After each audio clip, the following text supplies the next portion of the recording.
How did you prepare the cast and crew for a movie like this? Because it's a very powerful movie, but these are not aspirational characters. Nobody wants to be a Chandan or a Shoaib, and I'm sure Janvi and Ishan would have had difficulties in understanding the worldview of these characters. The milieu is something so particular to rural, Indians.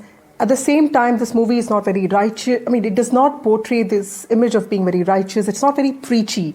So you made a movie that's accessible, but also shows the brutalities of caste. So how did you manage that? How did you prepare these actors, the mainstream actors, for their respective roles? See, I feel the purpose of art is not to answer. The purpose of art is to question, is to hold a mirror and then let people introspect the way they do. In that attempt, when these actors came on board, I told them that, listen, you guys have got the part, now you'll have to earn the part. Because you are representing millions of Shoaibs, millions of Chandans, millions of Sudhas across India. It is your collective responsibility to do it with dignity and responsibility. And for that, you guys have to make the effort. These characters are not going to come to you, you will have to come to them.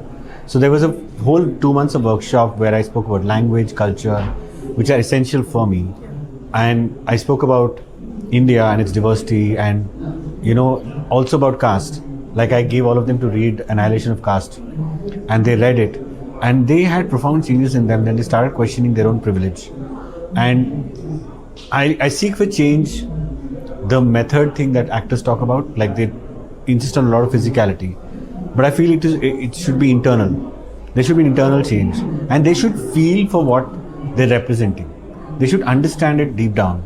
And that's when I feel it's a win, because otherwise you're a great actor, you'll perform it, you'll know how to move the stage, you'll know how to say the line, you're just parroting, but are you believing in what you're saying? That conviction has to be there. And that's when I feel that we'll be honest to the characters that we play and represent of India that needs its representation. So